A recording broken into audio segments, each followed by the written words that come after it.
నమస్తే అందరికీ. ఈరోజు సింపుల్గా పలావ్ తయారు చేసుకుందాం. ఇందుకు కావాల్సినవి 2 టమాటాలు, 8 పచ్చిమిరపకాయలు, అర్ధం ఆనియన్, అలాగే 1 ఇంచు శొంఠి, అర్ధం వెల్లుల్లిగడ్డ, 2 చెక్క, 2 లవంగాలు, అలాగే 1 బిర్యానీ ఆకు. ఇవన్నీ వేసుకొని 2 టేబుల్ స్పూన్స్ వరకు ఆయిల్ వేసుకొని బాగా ఫ్రై చేసుకోండి.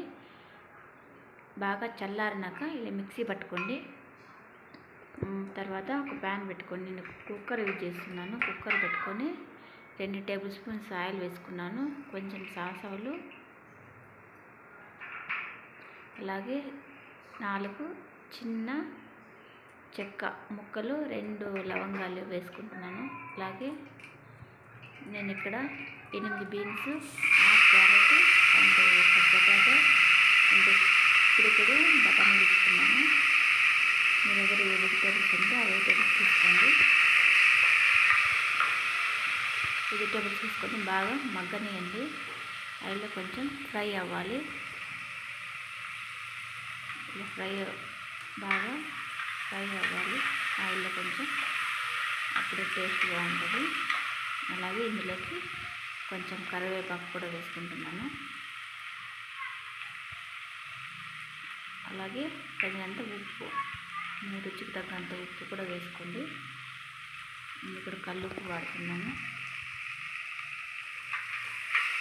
టేస్ట్ బాగుంటుంది, అందుకని నేను సాల్ట్ ఎక్కువ వేస్తున్నాను. అలాగే మనం ఇక్కడ గ్రైండ్ చేసి పెట్టుకుని మసాలా కూడా వేసుకోండి. ఇదంతా నేను ఇక్కడ చూపిస్తున్న గ్లాసుతో 1 గ్లాస్ రైస్ తీసుకున్నాను. అలాగే గ్రైండ్ చేసుకున్న మసాలాలు కూడా వేసుకుంటున్నాను. వేసుకొని బాగా ఫ్రై చేసుకోండి. ఆల్రెడీ మనం వెజిటేబుల్ ఫ్రై చేసుకున్నాం కాబట్టి ఎక్కువసేపు ఫ్రై చేసుకోవాల్సిన అవసరం అయితే ఉండదు. బాగా ఫ్రై చేసుకోండి. తర్వాత నేను ఇక్కడ 1.5 గ్లాస్ రైస్ తీసుకున్నాను. అందుకే దానికి 3 గ్లాసెస్ వాటర్. నేను ఇక్కడ లిడ్ క్లోజ్ చేయట్లేదు, ఓపెన్లో చేసుకుంటున్నాను. అందుకని 1/2 గ్లాస్ ఎక్స్ట్రా వేసుకుంటున్నాను. అంటే టోటల్గా 3.5 గ్లాస్ రైస్ వాటర్ యూజ్ చేస్తున్నాను. 1.5 గ్లాస్ రైస్కి 3.5 గ్లాసు వాటర్. ఇలా రైస్ కూడా వేసుకొని బాగా కలుపుకొని హై ఫ్లేమ్లో పెట్టుకోవాలి. హై ఫ్లేమ్లో పెట్టుకున్న మనకు ఉడకడం స్టార్ట్ అవుతుంది. అప్పుడప్పుడు ఇలా మధ్యలో కిలబెడుతూ ఉండాలి, లేకపోతే అడుగంటుతుంది. చూసుకుంటూ కలుపుకుంటూ ఉండండి.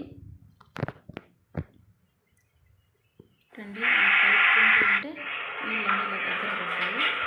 అప్పుడు నేను 1 టేబుల్ స్పూన్ నెయ్యి వేసాను. ఇక్కడ అది వీడియో స్కిప్ అయింది. మీకు కావాలంటే వేసుకోండి, లేదంటే ఆప్షనల్.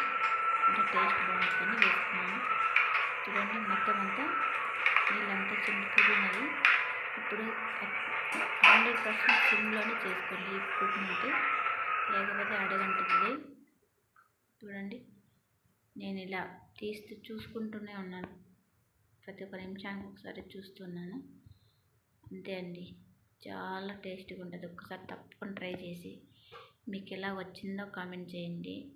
నచ్చకపోతే నచ్చలేదనే చెప్పండి. ఛానల్ని సబ్స్క్రైబ్ చేయండి. చూడండి, చాలా పొడి పొడిగా, అంటే పొడి పొడిగా వచ్చింది. Thank you so much. Please like and share, subscribe. Thank you.